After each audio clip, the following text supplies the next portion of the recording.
if I want to start a podcast and I come to you and I'm like, I'm going to start a podcast, what is the typical time frame from idea to like show launch that you see? Yeah. So what we see is if you're moving quickly, honestly, you can launch a show in 30 to 60 days, I would say. Like that's pretty fair and decent and you're going to have good quality. It depends on things like internal approvals and how ready you are with messaging and how quickly you can gather the assets and blah blah blah blah blah. But I think that that's fair. I like to say give yourself 90 days.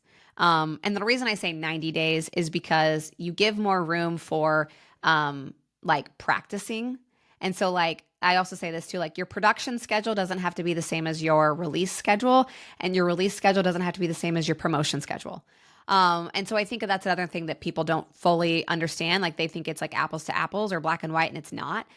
Because the interview that I have with Stephanie, if that's my first interview, might not be my best episode to launch with. Matter of fact, I might never air that and say, hey, Stephanie, I'm going to talk to you in 6 months when I get better.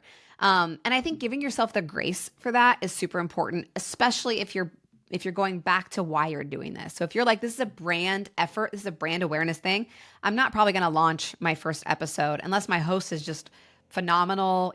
Like there's so many elements to that, but I just think giving yourself the space to actually create is something I would challenge and encourage people to do.